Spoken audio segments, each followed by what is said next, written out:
What's up, guys? JP back at you once again, bringing you guys day number 15 in my 13th annual 31 Days of Horror, a series in which we watch and review 31 horror films in 31 days, all during the month of October, leading right up to Halloween.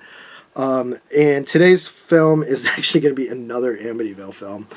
And that is Amityville Christmas Vacation from the year 2022. Fangoria Chainsaw winning Amityville Christmas Vacation.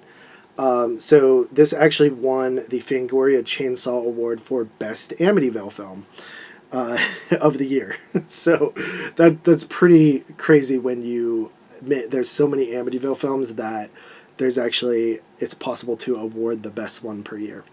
But this film is directed by Steve Rodzinski, who is a local guy from like Pittsburgh area. Met him a few times, and Carly's actually worked with him. Pretty cool dude. I've seen one other of his films, I think, which is the Curtains for Christmas, which is a new film that just came out this year. I actually picked up a couple of his films, but he also did the Carousel movies, which I hear are pretty good. So basically the plot of this one, it's a very short movie. It only runs like 45-ish minutes. But basically there's this guy named Wally who wins a vacation to sunny Amityville this Christmas season. Even though he doesn't remember entering a contest. There he meets a woman who I believe is, I want to say, his real-life wife, I think, if I'm not mistaken, or partner. I'm not really sure. Don't quote me on that, but I'm pretty sure. She is a ghost who is haunting the Amityville place. But can the Christmas spirit bring those two together? That's what it says on the back here. It's basically about this guy who wins a vacation to sunny Amityville. He meets a ghost who is trying to haunt him out of the house, but he is kind of naive and gullible and doesn't really understand that she is a ghost. He just thinks that she is down on herself because she feels like a ghost. Like it's a whole joke thing throughout the movie about him like thinking that she's like talking in metaphors where she's actually talking like for real, like I am a ghost, I am haunting you. And they fall in love and stuff like that. I gotta say, man, Steve Rodzinski is a really fun actor. The two things that I've seen him in, he just has like a great, he has a great like vision for like comedic acting. Also Ben Deedles is in this film, who I like a lot as well. He was in Bathtub Shark Attack. And he does a really good job in that movie. It's a very simple movie. It's mainly played for laughs. There's some good comedic moments in there.